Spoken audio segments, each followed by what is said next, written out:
Yeah, obviously there's some players missing, you know, the likes of Aaron Ramsey, Gareth Bale, Ben Davis, obviously some big players for Wales, so obviously the younger boys coming in got a lot to prove, I suppose, but it's good for him to maybe play a part in Wednesday's game and give the manager a good first impression. Obviously come up against good players.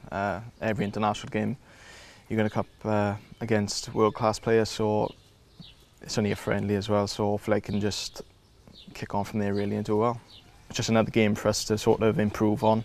Going into this game, it gets the boys together in a group, we can all gel as a group, and hopefully we can do well Wednesday night and hopefully kick on for the next campaign and hopefully qualify.